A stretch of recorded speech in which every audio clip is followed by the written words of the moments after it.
Women have long been expected to fill certain positions or follow certain pathways when entering the workforce. Today, more women are challenging those stereotypes and changing the expectations of women in the workplace. Guests Cynthia Medina Carson, CEO and founder of Wager, and Yadilette Rivera-Colon, assistant professor of biology and undergraduate science program research coordinator at Baypath, join us to celebrate Mujeres at Work. Women are still in the minority when it comes into leadership positions. However, you have 15 years of experience under management. You've worked at JP Morgan, the Department of Treasury, Homeland Security. Where has this confidence and this leadership come from? I mean, I think I was always that, the 5-year-old in kindergarten who would bounce around table to table, making sure everyone's okay. So I've always been curious and wanted to do what I wanted to do. I also happen to have good parents and everyone around me to support me. So I've never felt like there were barriers to what I could do. But when I think about this question, I think about all of the young women who at 8, 9, or 10 are being told at that point to maybe little less aggressive, little less be like, boy. And I think their pathways of things they can do start to close. I happen to not have done that, but I know that that happens, especially in our community. You, Yadilette, are in a STEM career, which is science, technology, engineering, mathematics. That's not something common that we see women and Latina women in every day. So where did that passion for science come from? My mom got really sick with leukemia when I was 14. And at that point, I had to decide what school to go to for my high school. And there was a technical high school and the regular high school. So I decided to go to the technical high school just because it was less violent than the traditional high school. And I did nursing there for my vocation, I guess. And then right after that, as I was working there, I realized, well, there's a lot of medical doctors here who are always asking for the nurses' help. Why not be the medical doctor? So then right after that, I went into University of Puerto Rico, Calle, and I thought I would be a medical doctor. And then I had the opportunity to do research.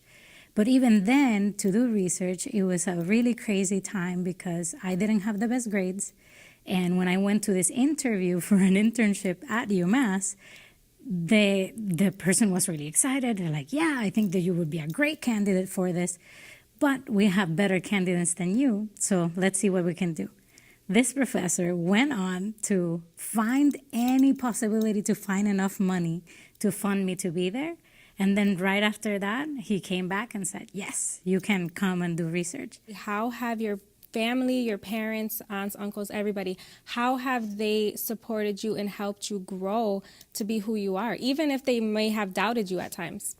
So I think carving a path that isn't obvious is really hard. I think if you have your parents and you have teachers to guide you and you have, we're both the board members of Girls Inc. And I was a member of Girls Inc. when I was 5 until 11. So there was enough parameters to let me be my crazy self, but you'll be okay. And having that in our lives, I think, has been everything, because when it's hard, those moments where people are saying they look at you and all they can see is a factory worker, when they could see, well, maybe you'll be a nurse, but don't go too farther than that. You have people who've supported you, and you've created a bubble of, all right, I'm just gonna, I'm gonna move forward. I have the support system. I know what I want to be. I'm just gonna, keep driving myself. Definitely for me, my family didn't understand what I was doing, so that was a lot harder to convince them that it was worth doing what I was doing, because they were like, you're still in school, you're not providing, you're not making money, what are you doing? And that was a really hard challenge for me. But I did have the support of a lot of other women and other professors and teachers who really believed in me and said, don't worry, hang on, you can do this. And speaking of Girls Inc., I know that when you were interviewing for Baypath, one of your things was, I won't take this job if I can't do work in the community. Why is that so important to you? And also, why Girls Inc.? So one of the things that people always ask me, why being a scientist is so important to you? And I just had a mentor tell me, be really good at something, and then if you're really good, people will listen to you. So being a professor is the excuse that I have in order to be able to help my community. So to me, that is the most important thing. And when I was looking for ways that I could help the community, I was introduced to the Eureka program of Girls Inc. strong, smart, bold, that was exactly me. Like, I didn't have to look any further. As soon as I started, I just picked up the phone and said, like, hey, my name is Yadilette Rivera-Colon. I'm a scientist. How can I help? Salary is something that brings a lot of people anxiety and uncertainty. So you started a new venture, Wager, to kind of help people with those emotions. Do you see that more women, especially Latina women, have that anxiety? And why is it so important for them to kind of get over that and learn those skills of negotiating? Yes, so I started Wager because working in the talent field, I just felt like there was a need, a platform for people to share salary information. In general, we do not have that network. Women and men don't have that network or ability to talk about it openly. What I've watched and discovered is it's much more essential and severe for Latinas to be able to negotiate and be able to talk about salaries. Women on a whole, there is a wage gap. Women on a whole make 81 cents to the dollar that a man would make. That means if I'm making $81, my counterpart's making $1. Excuse me, $81 and my counterpart's making $100. For Latina women, we essentially make 53 cents to the dollar. That means if I have a wage of $53,000, this man's making $100,000, half for the same job, and similar skill set. So we have like an urgency, an added need to be better about negotiations, to be better. If we don't, I mean, we're building communities, we're building families, we need this money, we need this information, and we are out of that information network. We do not have the pipeline of Latinas and leaders and people we can go to find this information. And that's one reason I started Wager. And why is it so important for those young women to see that it is okay for them to go into a career for STEM? Well, growing up, I didn't have any role models who were Latina and scientists at all. They were usually white men. And when you're little, you don't necessarily realize it. But we did a little session with small children where we said, draw a scientist. And this was recent. And they all drew Albert Einstein. So they didn't draw a girl or a woman doing science. They still have that stereotype. One girl told me, wait, but you're pretty and you wear lipstick. How can you be a scientist?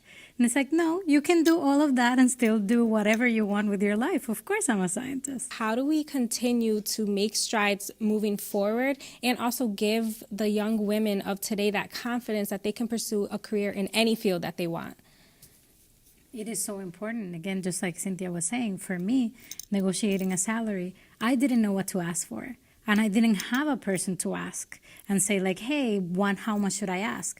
So I actually went around in my lab and I asked people, I asked the male counterparts of me, well, how much would you ask for?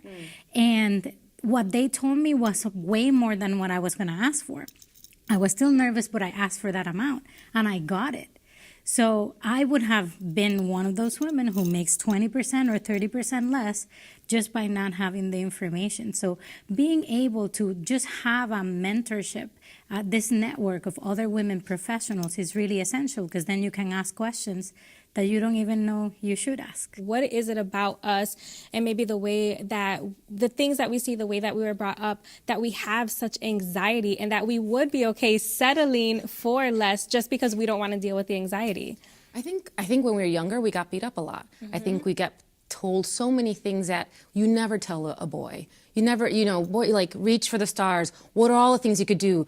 The world is out there for you. And a girl, you're like, well, that might be a lot. That may be uncomfortable. Women don't do that, and so I just feel we don't have that pathway, that imagination. We've been told imagination to imagine a little smaller, a little less, and then we fit in that. We're like, okay, now they like me more. I'm liked more because I fit into whatever people wanted.